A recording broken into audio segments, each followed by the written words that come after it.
नवरात्रि के 9 दिनों में से किसी भी एक दिन चुपके से कुत्ते को रोटी खिला दे, रातों रात आपकी किस्मत बदल जाएगी। जितना पैसा चाहिए उतना मिल जाएगा। आपकी 7 जन्मों की गरीबी दूर हो जाएगी। आपकी आने वाली 7 पुश्तें बैठे बैठे धन खाएंगी। इतना धन आप कमाने लगेंगे कि आपको रखने और संभालने की जगह भी कम पड़ जाएगी। माता रानी और माता लक्ष्मी की इतनी असीम कृपा इन 9 दिनों में आपके ऊपर बरसेगी कि आप कल्पना भी नहीं कर पाएंगे। दोस्तों, नवरात्रि का ये त्योहार आरंभ हो चुका है। हर कोई माता रानी को प्रसन्न करना चाहता है और अपनी मनोकामनाएं पूरी करवाना चाहता है।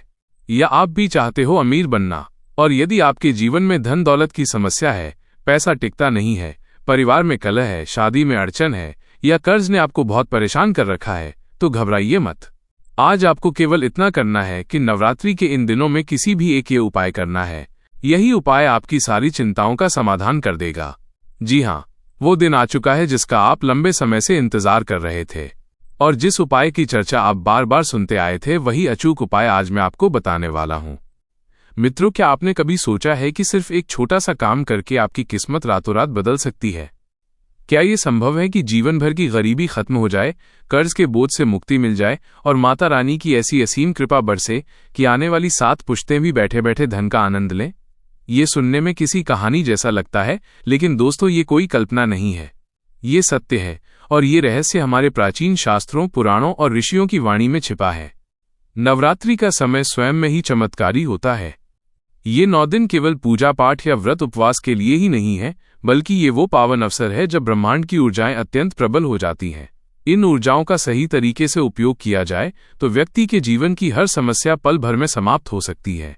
शास्त्रों में स्पष्ट कहा गया है कि नवरात्रि के इन 9 दिनों में माता रानी के स्वरूपों की साधना और उनके वाहन या प्रतिनिधि जीवों की सेवा करने से असीम पुण्य प्राप्त होता है। लेकिन यहाँ सबसे महत्वपूर्ण बात यह है कि जब हम माता रानी को प्रसन्न करने के लिए कोई उपाय करते हैं, तो वो उपाय सही और गुप्त होना चाहिए। गुप्त उपाय का अर्थ है ऐसा काम जो आप सच्चे मन, श्रद्धा और विश्वास के साथ करें, लेकिन किसी को बताए बिना।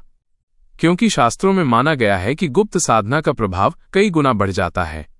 और आज मैं आपको ऐसा ही गुप्त उपाय बताने जा रहा हूं, जो इतना सरल है कि इसे कोई भी व्यक्ति कर सकता है, लेकिन इसका प्रभाव इतना गहरा है कि ये आपकी किस्मत को पूरी तरह बदल देगा। दोस्तों, हम सभी के जीवन में कुछ न कुछ परेशानियां होती हैं। किसी को धन की कमी सताती है, किसी को कर्ज का बोझ दबाता है, किसी की शादी नहीं हो रही, किसी का वैवाहिक जीवन कलह से भरा हुआ है, कुछ लोग स्वास्थ्य समस्याओं से परेशान हैं, तो कुछ संतान सुख से वंचित हैं। ऐसे में इंसान सोचता है कि भगवान उसकी प्रार्थना क्यों नहीं सुन रहे। लेकिन अक्सर समस्या ये होती है कि हम सही उपाय नहीं जानते। नवरात्रि का ये पर्व वो समय है जब माता रानी स्वयं पृथ्वी पर अपनी शक्ति का संचार करती हैं। इन दिनों में किया गया हर छोटा सा पुण्य कर्म भी कई गुना बढ़कर फल देता है, और यदि आप इस समय सही विधि से माता रानी के प्रतिनिधि जीव की सेवा करते हैं, तो माता रानी तुरंत प्रसन्न हो जाती हैं। शास्त्रों में बाबा काल भैरवनाथ को माता का ही रूप माना गया है। बाबा काल भैरवनाथ का वाहन है कुत्ता, इसलिए जब आप कुत्ते को भोजन कराते हैं तो ये सीधा सीधा बाबा भैरवनाथ और माता रानी की सेवा मानी जाती है। इस बार की नवरात्रि अत्यंत विशेष है। सूर्य ग्रहण का संयोग, शनिदेव की अनुकूलता और लक्ष्मी योग, ये सभी मिलकर इसे और भी शक्तिशाली बना रहे हैं। ऐसे दिव्य समय में किया गया ये छोटा सा कार्य आपके भाग्य के ताले खोल देगा। आपके जीवन की गरीबी मिट जाएगी, कर्ज उतर जाएगा, घर में सुख शांति आएगी और आपकी हर अधूरी मनोकामना पूरी होगी। दोस्तों, सोचिए जरा, क्या होगा जब अचानक से आपके घर में इतना धन आने लगे कि आपको रखने की जगह तक कम पड़ जाए? क्या होगा जब आपके जीवन के कष्ट, रोग, शोक और चिंता सब पल भर में समाप्त हो जाएं? क्या होगा जब माता रानी और बाबा काल भैरवनाथ स्वयं आपकी रक्षा करें और आपके जीवन को समृद्धि, सुख और सौभाग्य से भर दें? इस नवरात्रि में आपके पास ये अवसर है। सिर्फ एक छोटा सा गुप्त उपाय करना है जिसे किसी को नहीं बताना है। जैसे ही आप ये उपाय करेंगे, आपके जीवन में ऐसे परिवर्तन होंगे जिनकी आपने कभी कल्पना भी नहीं की होगी। तो आइए इस रहस्य की गहराई में उतरते हैं और जानते हैं कि ये उपाय क्या है, इसे कैसे करना है और क्यों ये नवरात्रि के 9 दिनों में सबसे प्रभावशाली और चमत्कारी माना गया है। प्राचीन समय में जब धरती पर अन्याय, अधर्म और अत्याचार बढ़ गया था, तब देवताओं की शक्तियां भी कमजोर पड़ने लगीं। असुरों का आतंक इतना बढ़ गया था कि ऋषि मुनि तप नहीं कर पा रहे थे, साधु संत अपने आश्रम छोड़ने पर मजबूर हो गए थे और मनुष्य भय और दुख में जीवन जीने को विवश हो गए थे। धरती माँ स्वयं करुणा से भरकर ब्रह्मलोक में ब्रह्मा जी के पास गईं और बोली, हे प्रजापति, ये पृथ्वी असुरों के पाप और अत्याचार से कांप रही है। असुरों ने धर्म का नाश कर दिया है, सत्य का तिरस्कार किया है, ऋषियों की तपस्या भंग हो रही है और देवताओं का अस्तित्व संकट में है। हे प्रभु, कोई उपाय बताइए जिससे इस सृष्टि में पुनः धर्म की स्थापना हो सके।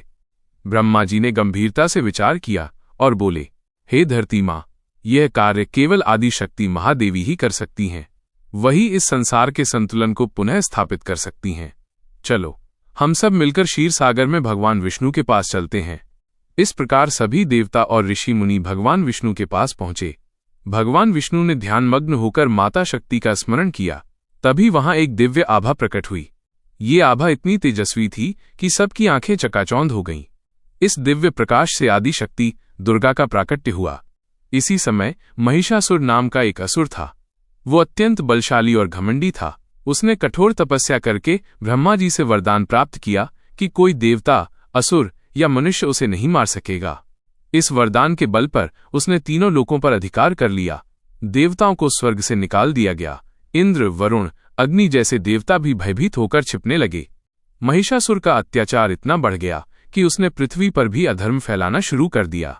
ऋषि मुनि अपनी साधना नहीं कर पा रहे थे और लोग भयंकर कष्ट झेल रहे थे। अब इस संसार में मेरी ही सत्ता चलेगी। देवता या मनुष्य कोई भी मेरे विरुद्ध खड़ा नहीं हो सकता। यदि कोई मेरा विरोध करेगा तो मैं उसे नष्ट कर दूंगा।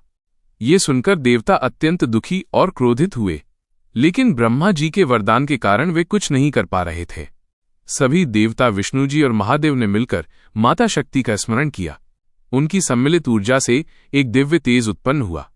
विष्णु जी के तेज से माता का मुख, महादेव के तेज से उनका केश, ब्रह्मा जी के तेज से उनका हृदय, इंद्र के तेज से उनके हाथ और अन्य देवताओं के तेज से माता के अंगों का निर्माण हुआ। इस प्रकार महादेवी दुर्गा प्रकट हुईं। माता दुर्गा का स्वरूप अत्यंत अद्भुत और दिव्य था। उनके 10 हाथ थे, प्रत्येक हाथ में एक दिव्य अस्त्र। त्रिशूल, चक्र, गदा, तलवार, धनुष, कमंडल, शंख और अन्य अस्त्र उनके तेज को और भी बढ़ा रहे थे। उनकी सवारी सिंह था, जो गर्जन कर महिषासुर के भय को समाप्त करने को तत्पर था। माता ने प्रकट होकर देवताओं को आश्वस्त किया, भय मत करो, मैं इस संसार में धर्म की स्थापना के लिए अवतरित हुई हूं। महिषासुर का अंत निश्चित है। देवताओं ने माता की आराधना की और अपने अपने दिव्य अस्त्र उन्हें समर्पित किए। विष्णु जी ने सुदर्शन चक्र दिया, महादेव ने त्रिशूल, इंद्र ने वज्र और वरुण देव ने शंख। माता दुर्गा ने सिंह पर आरूढ़ होकर महिषासुर की सेना पर आक्रमण किया। युद्ध अत्यंत भयंकर था। असुरों की सेना लाखों की संख्या में थी, लेकिन माता दुर्गा की दिव्य शक्ति के सामने टिक न सकी। माता के बाणों और अस्त्रों से असुर धराशायी हो गए। महिषासुर स्वयं युद्धभूमि में आया।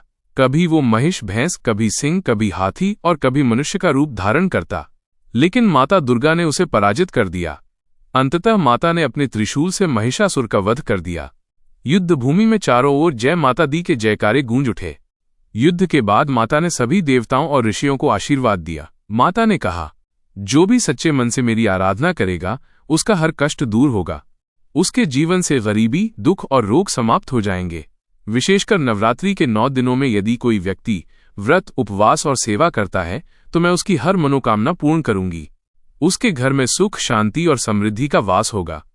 माता ने एक विशेष गुप्त वरदान भी दिया, जो व्यक्ति नवरात्रि में मेरे वाहन सिंह, कुत्ते, गाय और अन्य जीवों को भोजन कराएगा उसके घर कभी अन्न की कमी नहीं होगी। मैं स्वयं उसके घर में लक्ष्मी रूप में वास करूंगी। 7 जन्मों तक उसकी संतानों को गरीबी का सामना नहीं करना पड़ेगा। इसके बाद माता दुर्गा अपने दिव्य लोक को प्रस्थान कर गईं। देवताओं ने स्वर्ग में वापसी की और धर्म की स्थापना हुई। पृथ्वी पर पुनः सुख और शांति का वास हुआ। माता ने अपने भक्तों से कहा था कि कलयुग में जब भी अधर्म बढ़ेगा और लोग दुखी होंगे, वे नवरात्रि में उनकी पूजा और आराधना करेंगे। तब माता स्वयं पृथ्वी पर उतरकर उनके दुखों को हरेंगी। आज भी जो लोग नवरात्रि में माता की आराधना करते हैं, उनके घर से दरिद्रता समाप्त हो जाती है। कहते हैं कि एक गांव में एक गरीब ब्राह्मण था। वो इतना निर्धन था कि उसके घर में खाने तक का अन्न नहीं होता था। नवरात्रि के समय उसने माता का व्रत किया। 9 दिनों तक वो केवल जल पीकर माता की भक्ति करता रहा। नवरात्रि की 9वीं के दिन उसने माता को प्रसन्न करने के लिए कुत्ते को भोजन कराया। उस रात माता उसके स्वप्न में आई और बोली, वत्स, तुम्हारी भक्ति ने मुझे प्रसन्न कर दिया है। कल प्रातःकाल तुम्हारे घर के आंगन में एक दिव्य पात्र मिलेगा, उस पात्र में कभी अन्न की कमी नहीं होगी। अगले दिन जैसे ही ब्राह्मण ने आंगन में देखा, वहां एक सोने का पात्र रखा था। उस दिन से उसके घर में कभी अन्न की कमी नहीं हुई। वो धनवान बन गया और गांव में सबकी मदद करने लगा। इस कथा से यह स्पष्ट होता है कि माता रानी की सच्चे मन से की गई पूजा और सेवा हर कष्ट का नाश करती है। विशेषकर नवरात्रि के समय माता की कृपा अनेक गुना बढ़ जाती है।